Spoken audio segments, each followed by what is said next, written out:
Macheke TV. Muno we free to participate. Macheke TV. This is a platform. Hello and welcome to Macheke TV, and I'm your girl Fadzai as always. And today I'm joined by Mr. Bomba, one of our community legends, one of the people you nominated and voted for as a community legend. So welcome to the show, Mr. Bomba. It's a pleasure, Fadzai. Okay, so can you introduce yourself first? So my name is Briggs Bomba. I am a father of 3. I went through Macheke. That's where I did my O-levels. I remember fondly passing my O-levels with 7 distinctions, 1 B and a C. That's what Macheke High School gave me. I did live in Macheke for a period. I am now working for an international organization called Trust Africa. I serve as the programs director, and Trust Africa is a foundation that is based in Senegal, in Dakar. We have programming in 35 countries on the continent. So I run Trust Africa's programs across the continent, and I serve in various other capacities. I'm a civic leader, as people would know. I convene a civic platform called Citizens Manifesto, which is a convergence platform for citizens, to clarify a shared vision of a better Zimbabwe for all, and to work in solidarity towards achieving that vision. I'm also a farmer. I run a farm in Marondera, so not too far from Macheke. I'm also into hospitality, So yeah, Briggs is many different things. Yeah. Okay, so what can you say inspired you to be where you are at right now? Or can you give us your life experience from the point that you are at now? It's many things. I'm a firstborn in my mother's house, and I grew up as part of a big polygamous family. My father was Impostori, so it came with the territory that, it was a big polygamous family. But I'm the firstborn in my mother's house, and from the very onset, we were raised with, a focus on, becoming something in life. We were, taught from the very beginning that education was very important, in terms of securing a future, in terms of breaking the cycle of poverty, and we were exposed to values that said, as a child, when you grow up, it was your responsibility, especially as a firstborn child, to take care of your parents and to take care of your siblings. So in a way, we were the insurance policy for our parents. They would do everything to really encourage you to go to school, take your school seriously. There was always a small little reward if you did well. Come end of term, if your report card was good, there was always a small incentive, a little bit of money here. So that day you'll have a delicious meal. Chicken is what would be on the menu. So you're always encouraged to do very well in school, and I think we took that to heart. But also, we got a lot. You remember, na Simon Chimbetu, and all of that. So there was a lot that was coming even from our popular arts and culture. that encouraged us and strengthened our backbone, and we never at any point felt that the world owed us anything, because sometimes you meet, especially nowadays, a sense of entitlement, in some of our young people. For us, we always were taught that it's a struggle, and if you work hard, you will succeed, you will triumph in that struggle. But when you triumphed, it wasn't for your own sake. It was so that you then become this insurance policy for your for your parents, for your siblings. There were also novels that we read that impacted on us, that taught you just loyalty to family, loyalty to your community, loyalty to the values of your community.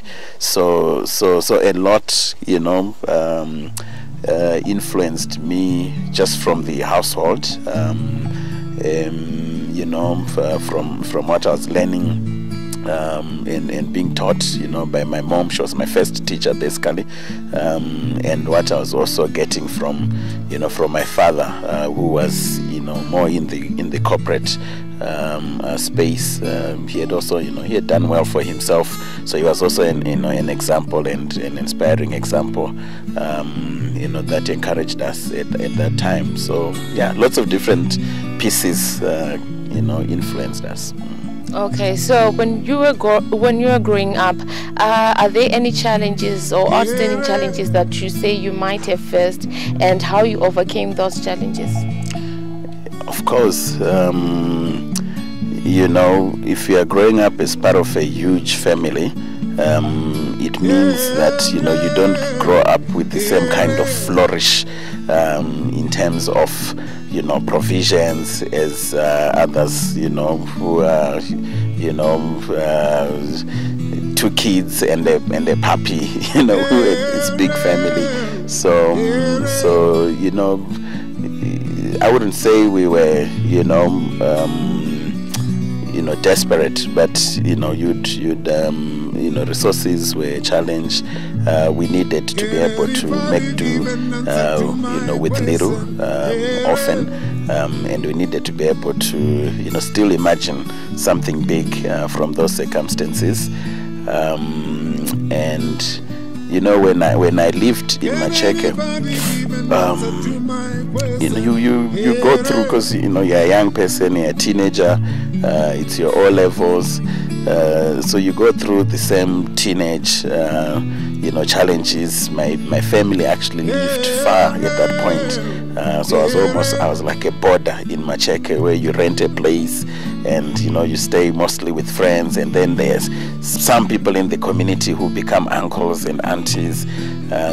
So I remember that period being also quite challenging, to the extent of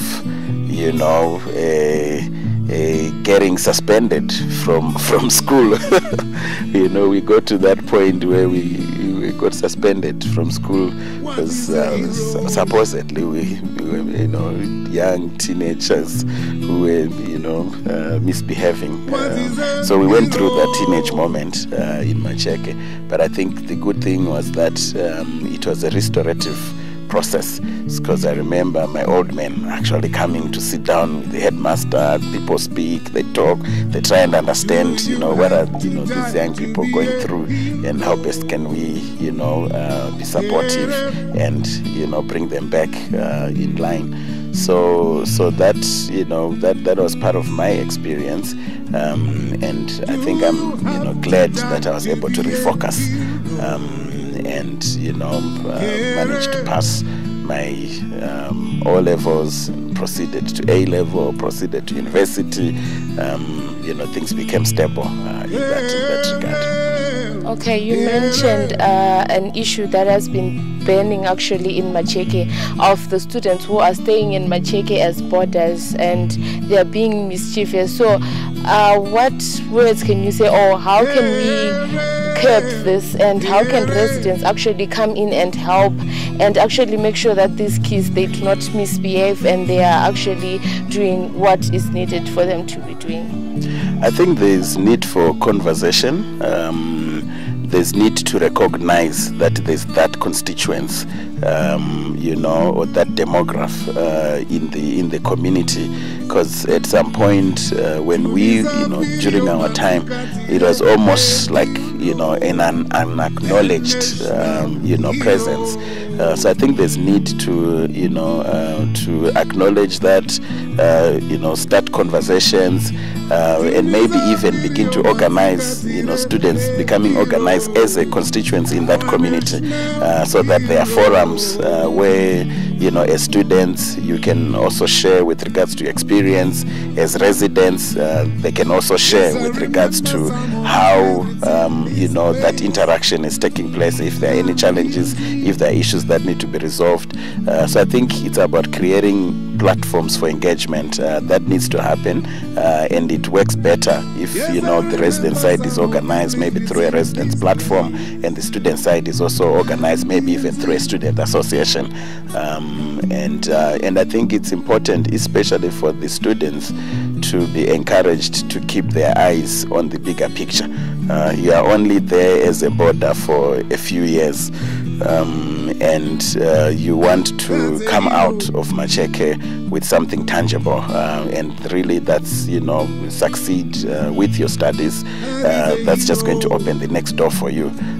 So it's important to realize that, you're not coming to crash and burn in Macheke, and you're not coming to, like light it up, anything like that. You're just there for a period, and you're really there for your school. So I think it's important for that, encouragement to always be given to the students, and also, be a responsible member of the community that's hosting you. All right. So in terms of community development, what do you think is the importance of young people participation? And do you have any ways in which you feel like young people, if they participate in this way or that way, they'll actually promote development in the community? Yeah, so, the work that I do, especially the question, community is the answer.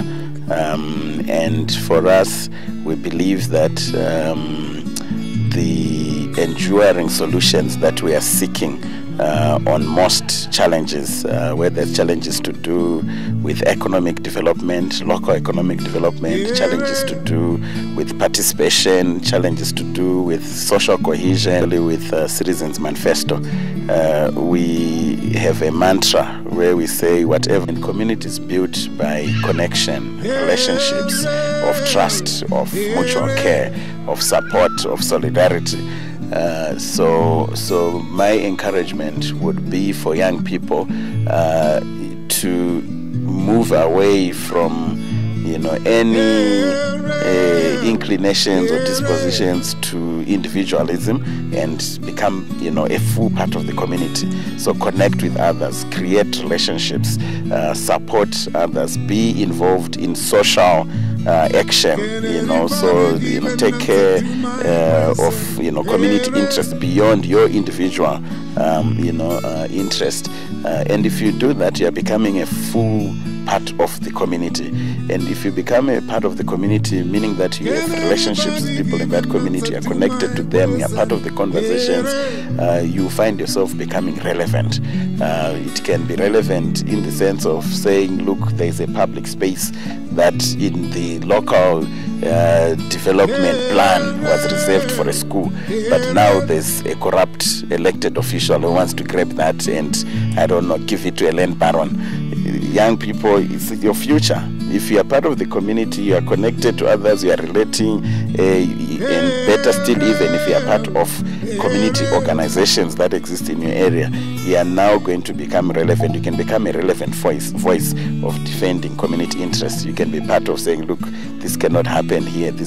We are preserving public space. You can be part of a voice that's advocating for better social service delivery, better schools, better roads, better healthcare, better amenities in your community.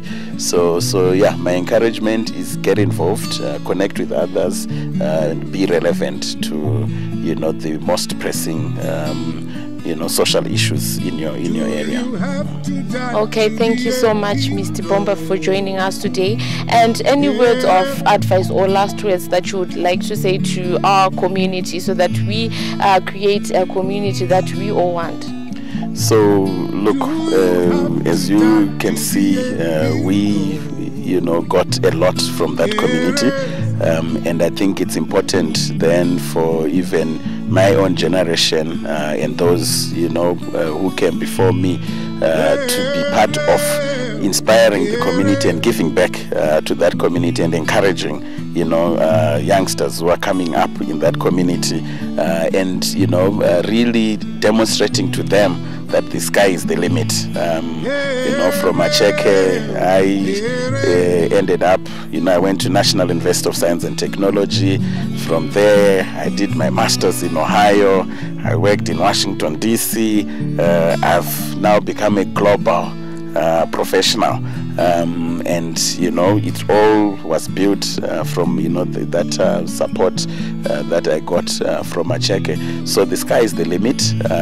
And aim high, shoot for the moon. If you miss, you're still amongst those stars. Yeah. Okay, thank you so much. Wise words right there from Mr. Bomba. So thank you for joining us. Oh, a pleasure.